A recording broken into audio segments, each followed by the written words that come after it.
મીડિયાના મિત્રોને ખબર હશે કે એક ડીપ ડિપ્રેશન ફોર્મ થઈ રહ્યો છે, જે અત્યારે મધ્યપ્રદેશથી ગુજરાત તરફ પસાર થઈ રહ્યો છે. ભારત સરકાર દ્વારા પણ મધ્યપ્રદેશ, મહારાષ્ટ્ર, ગુજરાત, ઉત્તર પ્રદેશ, રાજસ્થાન તમામ રાજ્યોને ભારેથી અતિભારે વરસાદની ચેતવણી ઇસ્યુ કરવામાં આવી છે. આપણા ગુજરાત રાજ્યમાં ખાસ કરીને રાજકોટ જિલ્લામાં પણ આપણે આવતીકાલે સાંજથી મધ્યરાત્રિથી લઈને શનિવારના દિવસમાં ભારેથી અતિભારે વરસાદની આગાહી જે છે આની ચિંતા છે. આપણા જિલ્લામાં ડિઝાસ્ટર પ્રિપેર્ડનેસના ભાગરૂપે આજે તમામ જિલ્લાના લાયઝન ઓફિસર્સ જે છે, દરેક તાલુકા ઉપર એક ડેપ્ટી કલેક્ટરને લાયઝન ઓફિસર તરીકે અપોઇન્ટ કરવામાં આવ્યા છે અને આ તમામ લાયઝન ઓફિસરને આવતીકાલે 10 વાગે પોતપોતાના વિસ્તારમાં જઈને મામલતદાર કચેરી ખાતે સંલગ્ન તમામ વિભાગો સાથે ચર્ચા કરીને ડિઝાસ્ટર પ્રિપેર્ડનેસની તમામ કામગીરી કરવા માટે સૂચના આપવામાં આવી છે. આ લોકોને આવતીકાલે સવારે 10 વાગ્યાથી લઈને જ્યાં સુધી આ રેઇનફોલ પૂરો નહીં થઈ જાય ત્યાં સુધી તમામને હેડક્વાર્ટર ઉપર રહેવાની સૂચના આપવામાં આવી છે. આપણે એવી વ્યવસ્થા કરી છે કે દરેક ગામમાં તલાટીથી લઈને, જે ગામમાં ચાર્જમાં તલાટી છે આની જગ્યાએ કોઈ બીજા ગ્રામસેવક અથવા રેવન્યુ તલાટીને પણ કામગીરી સોંપીને તમામ ગામડાઓમાં એક સરકારી કર્મચારી જ્યાં ગ્રામ પંચાયતમાં રહે.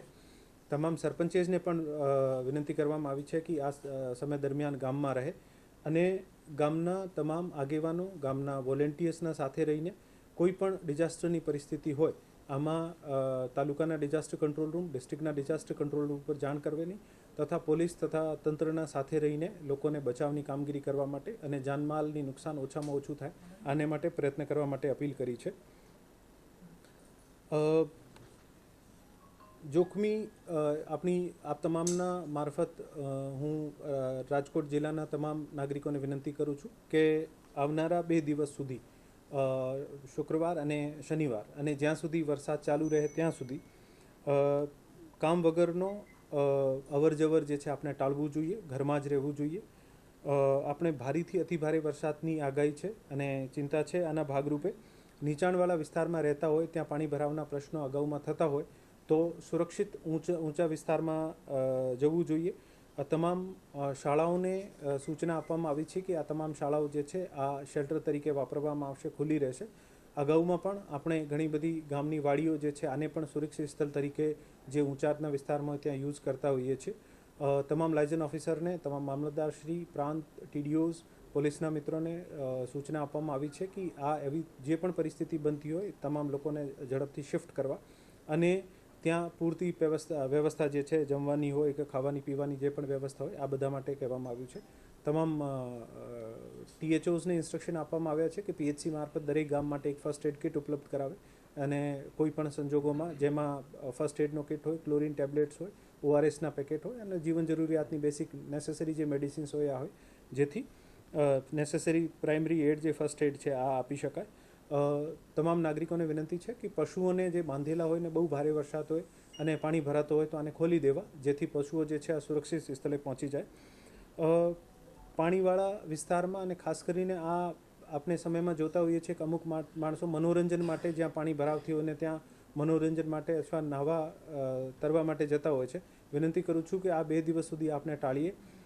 પાસ્ટમાં પણ એવા ઘણા બધા બનાવ બન્યા છે. આપણે નથી એન્ટિસિપેટ કરી શકતા કે ખરેખર આ બહાર નીકળો છો પછી કેટલું વરસાદ આવવાનું છે, જેથી ડૂબવાની શક્યતા રહે છે. આ બધી એક્ટિવિટીઝ ટાળવી જોઈએ. જે પણ રોડ ઉપર ઓવરટોપિંગ થઈ રહ્યો છે આ ઓવરટોપિંગના રોડ ઉપર પસાર નહીં કરવું અને આપણો વ્હીકલ્સ રોકી દેવાનો. નજદીકી મામલતદાર કચેરી હોય, પોલીસ સ્ટેશન હોય અથવા ગામની વાડી હોય, શાળા હોય ત્યાં જઈને આશ્રય લઈ લેવું અને જ્યાં પાણી ઉતરે પછી જ આપણે જે નેક્સ્ટ ડેસ્ટિનેશન ઉપર જવાનું છે. પોલીસને, હોમગાર્ડને ખાસ સૂચના આપવામાં આવી છે કે એવા તમામ ઓવરટોપિંગવાળા વિસ્તાર છે ત્યાં આ આદેશોનું સખ્તાઈથી પાલન કરે અને કોઈ પણ માણસને આમાં એન્ટર નહીં થવા દે. વીજ પુરવઠો આપણે તમામ સેન્સિટિવ જગ્યાઓ ઉપર, હોસ્પિટલ્સ હોય, ડિઝાસ્ટર કંટ્રોલ રૂમ્સ હોય, આ તમામ ઉપર સતત પૂરો પાડવાનું PGVCLને વિનંતી કરવામાં આવી છે. સાથે સાથે તમામ નાગરિકોને પણ વિનંતી કરું છું કે આ સમયમાં કરંટ લાગવાના પ્રશ્નો પણ રહેતા હોય છે, જેથી આપણે વીજળીના થાંભલા વગેરે છે આનાથી દૂર રહીએ.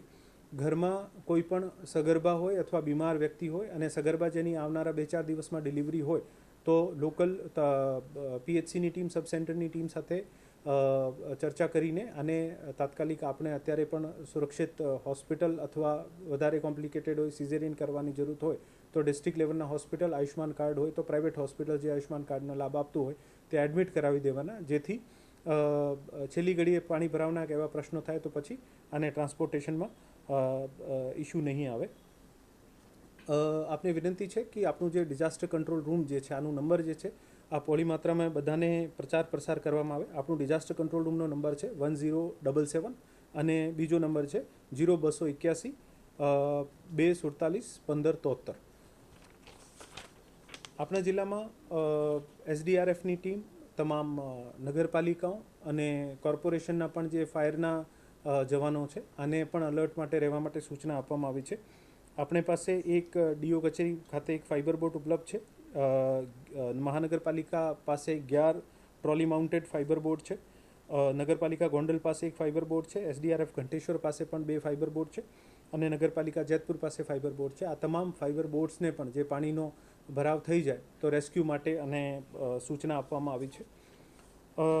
બાકી તમામને આપના મારફત હું વિનંતી કરું છું કે એવી કોઈ પણ પરિસ્થિતિ લાગતી હોય કે આપને બચાવની જરૂરત છે અને આપને લાગતું હોય કે જાન અથવા માલની જોખમની ચિંતા છે તો ચોક્કસપણે તાલુકાના ડિઝાસ્ટર કંટ્રોલ રૂમ અને ડિસ્ટ્રિક્ટના ડિઝાસ્ટર કંટ્રોલ રૂમ જે છે આના ઉપર સંપર્ક કરો. તાલુકા ડિઝાસ્ટર કંટ્રોલ રૂમની જે લિસ્ટ છે આનું સરનામું અને વિગતો જે છે આપને ઝડપથી પૂરી પાડવામાં આવશે. રાજકોટમાં 2 તારીખે મુખ્યમંત્રી સુધી અમે એવું અપેક્ષા રાખીએ છીએ કે અત્યારે જે પણ ડિફરન્ટ સેટેલાઇટ ડેટા છે આના મુજબ 1 તારીખ સુધી આ વરસાદ જે છે આ પછી ધીમો પડી જવાનું છે. બાકી પણ જેમ આ ડીપ ડિપ્રેશન જેવી રીતે આગળ ફોલો કરશે એવી રીતે નિર્ણય લેવામાં આવશે. વધુમાં અત્યાર સુધીમાં આપણે આંગણવાડી અને સ્કૂલોને રજાઓ જાહેર નથી કરી, પરંતુ આવતીકાલે જે પ્રમાણે આ ડિપ્રેશન ફોલો કરે છે અને ઇન્ડિયન મેટ્રોલોજીકલ ડિપાર્ટમેન્ટના જે ડેટા આવશે આના મુજબ જે આપણે ભારેથી અતિભારે વરસાદની આપણે અહીંયા જે પેટર્ન આપણા મુજબ આપણા જિલ્લા તરફ ડાયવર્ટ થતું હશે તો પણ આના બાબતનો પણ આવતીકાલે નિર્ણય લઈને જાણ કરીશું.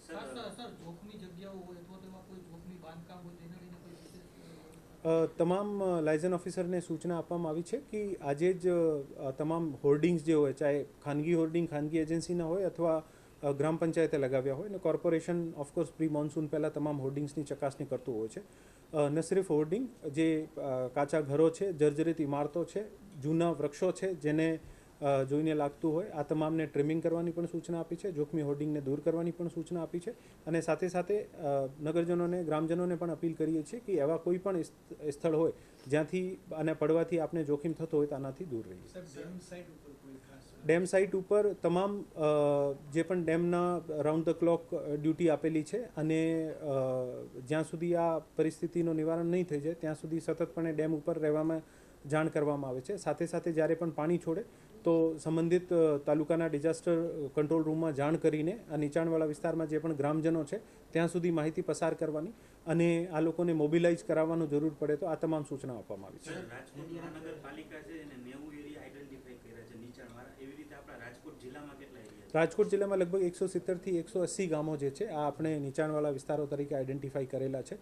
આજે તમામ લાયઝન ઓફિસરને કીધું છે કે આવતીકાલે સ્થાનિક પ્રતિનિધિઓ સાથે ચર્ચા કરીને કદાચ નીચાણવાળા વિસ્તાર મોટાભાગે આપણે માનીએ છીએ કે ડેમથી જે નીચે આવતા હોય તથા નદીના પટમાં આવતા હોય, પણ અમુક એવા પણ વિસ્તારો હોઈ શકે છે જે નાના સિઝનલ નાળા હોય, જે બહુ વધારે વરસાદ થતી હોય ત્યારે એક્ટિવેટ થતા હોય, એવી પણ જે માહિતી મળતી હોય આને પણ આપણા જે અત્યારે જે આપણા ડિઝાસ્ટર રેસ્પોન્સના ભાગરૂપે લઈ લેવાની અને આ વિસ્તારમાં પણ કોઈ આવતા હોય તો પણ આને સ્થળાંતર કરાવવું. રાજકોટ અમદાવાદ હાઈવે છે, અહીંયા જે કુવાડવા તરફ જાય એટલે પેલો જે બ્રિજ આવે છે એમાં 2 ઇંચ વરસાદમાં પાણી ભરાઈ ગયું હતું. 6 કલાક માટે વાહન વ્યવહાર ખોરવાઈ ગયો હતો એક તરફનો. તો અહીંયા સર આપણે કઈ રીતે કાંઈ એનો રસ્તો કર્યો છે? અત્યારે એવા જે પણ રસ્તા છે જ્યાં ભારે વરસાદના કારણે ટ્રાફિકના ઇશ્યુઝ થતા હોય, નેસેસરી સમારકામ માટે તમામ વિભાગોને સૂચના આપવામાં આવી છે, પણ સાથે સાથે ટ્રાફિક પોલીસને અને સંબંધિત થાનાધિકારીઓને સૂચના આપવામાં આવી છે કે આ તમામ સ્થળો ઉપર ટ્રાફિક મેનેજમેન્ટ માટે એક્ટિવલી ઇન્વોલ્વ થઈને અને ટ્રાફિકનું મેનેજમેન્ટ તમામ લાયઝન અધિકારી અત્યાર સુધીમાં તમામ તાલુકાએ પોતપોતાના વિસ્તારમાં જે પણ NGOs, ધાર્મિક સંસ્થાનો, સહકારી સંસ્થાઓ આ તમામને સંપર્ક કર્યું છે અને આ એક્સરસાઇઝના ભાગરૂપે આવતીકાલે તમામ એનજીઓ સાથે આ લોકો ફરીથી ચર્ચા કરવાના છે અને એનજીઓઝને આ એક્ટિવિટી દરમિયાન વોલેન્ટિયર્સ ઉપલબ્ધ કરાવવાના, ભોજનની વ્યવસ્થા, પાણીની વ્યવસ્થા, માણસોને માર્ગદર્શન કરવાની અને હેલ્પ કરવાની વ્યવસ્થા માટે પણ આવતીકાલે આને બધાની ઇન્વોલ્વ કરવામાં આવશે. આપણે અહીંયાની જે એનડીઆરએફની ટીમ છે આ નવસારી ખાતે મોકલવામાં આવી છે અને એસડીઆરએફની ટીમ અહીંયા છે. રાજ્ય સરકાર સાથે અમે સતત સંપર્કમાં છીએ અને ખરેખર જે સાઉથ ગુજરાતમાં રેનફોલનો પેટર્ન શું રહે છે અથવા આપણા અહીંયા રેનફોલનો પેટર્ન શું રહે છે આ બધા તમામનો નિર્ણય કરીને પછી જરૂર પડશે તો એનડીઆરએફની ટીમો પણ મોબિલાઇઝ કરવામાં આવશે. સાથે સાથે અમે આર્મી અને બીજા ફોર્सेस સાથે પણ સંપર્કમાં છીએ. કોઈ પણ રીતે એવી કોઈ પણ સંજોગો ઉત્પન્ન થશે તો તમામની મદદ લેવામાં આવશે. Audio